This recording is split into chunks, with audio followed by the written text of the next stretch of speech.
Pada suatu hari Rasulullah SAW ditemui oleh malaikat Jibril. Rasul pun bertanya, "Ada apa wahai Jibril?" Jibril menjawab, "Wahai Muhammad, sesungguhnya hari ini Allah Subhanahu wa Ta'ala sedang mengobarkan nyala api neraka, dan seluruh para malaikat amat ketakutan. Mereka tidak tahu harus bagaimana.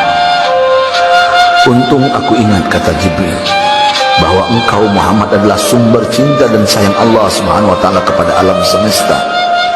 Dengan alasan itu aku kesini, bertabaruk mengambil berkah dengan cinta Allah kepada dirimu, ya Rasulullah, ya Muhammad." Rasulullah terdiam beberapa saat, kemudian bertanya lagi, "Wahai Jibril, ceritakan padaku bagaimana neraka itu sesungguhnya." Jibril menjawab, "Wahai Muhammad, neraka itu bagaikan lubang-lubang yang terdiri dari 7 tingkat. Jarak antara satu lubang dengan yang lain ialah perjalanan 70 tahun. Lubang paling bawah adalah lubang yang paling panas."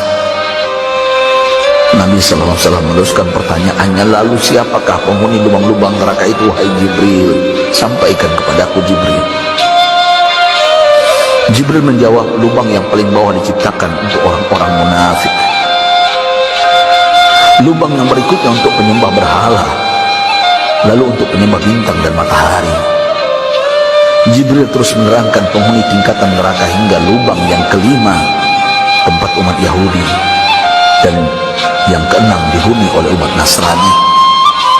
Setelah menjelaskan penghuni 6 tingkatan neraka, Jibril diam cukup lama. Rasulullah SAW penasaran dan bertanya kepada Jibril, "Wahai Jibril, siapakah penghuni neraka yang ketujuh?" Jibril diam saja tidak menjawab. Rasulullah SAW mengulangi pertanyaannya, tapi Jibril tetap diam. Rasulullah tambah penasaran dan mendesak Jibril agar dijawab pertanyaannya.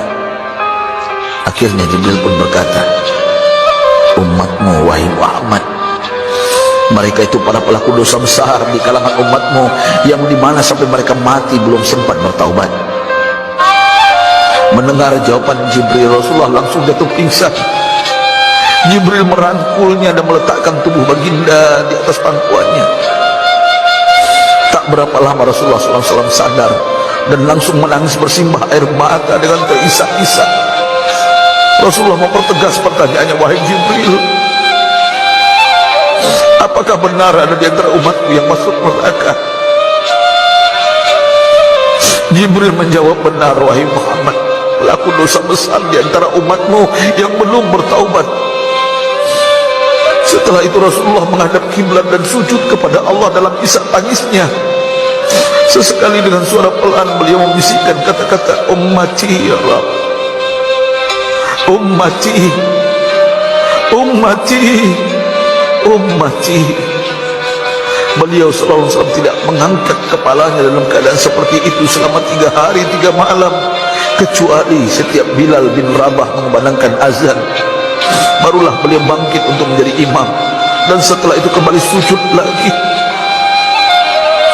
Pada hari ketiga Abu Bakar menyadari hal ini, beliau mengetuk pintu Rasulullah dan mengucapkan salam 3 kali, namun tidak terdengar jawaban. Abu Bakar sedih dan berseru di hadapan pintu Nabi besar Muhammad SAW, "Apakah ada jalan untuk masuk ke rumahmu ya Rasulullah?" Tetap tidak ada jawaban. Di jalan Abu Bakar bertemu sahabat Umar. "Mengapa engkau menangis, wahai Abu Bakar?" kata Umar. Abu Bakar menceritakan keadaan Rasulullah SAW. Maka Umar pun melangkah menuju rumah Rasulullah dan terjadilah hal yang sama. Umar pun pulang dan menangis. Di jalan Umar bertemu sahabat Salman Al-Farisi. Dengan terisak Umar bercerita kepada Salman hingga membuat dia amat sedih, namun tidak berani mengulangi hal yang sama. Salman melangkah menuju rumah Fatimah radhiyallahu anha dan menceritakan hal itu.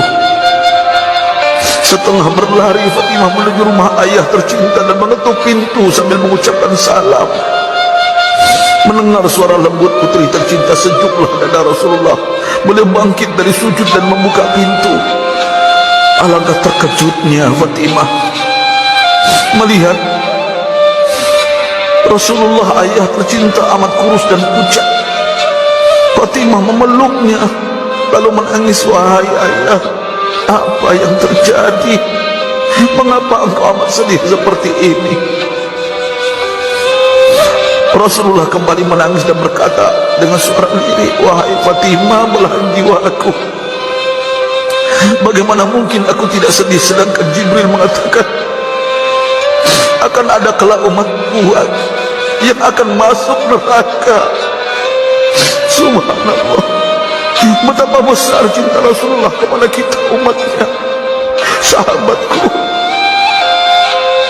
Rasulullah mencintai kita.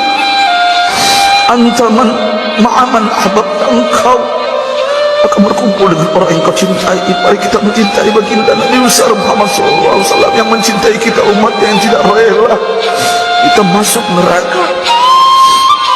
Mari kita mencintai beliau dengan berselawat. Sahabatku, sampaikan, Rasul mengajarkan kepada kita, man dalla ala khairin falau misla ajri fa'ilih. Siapa yang menunjukkan kepada kebaikan, maka dia akan mendapatkan pahala seperti orang yang mengerjakannya. Mudah-mudahan ini menjadi pahala jamiah bagi kita.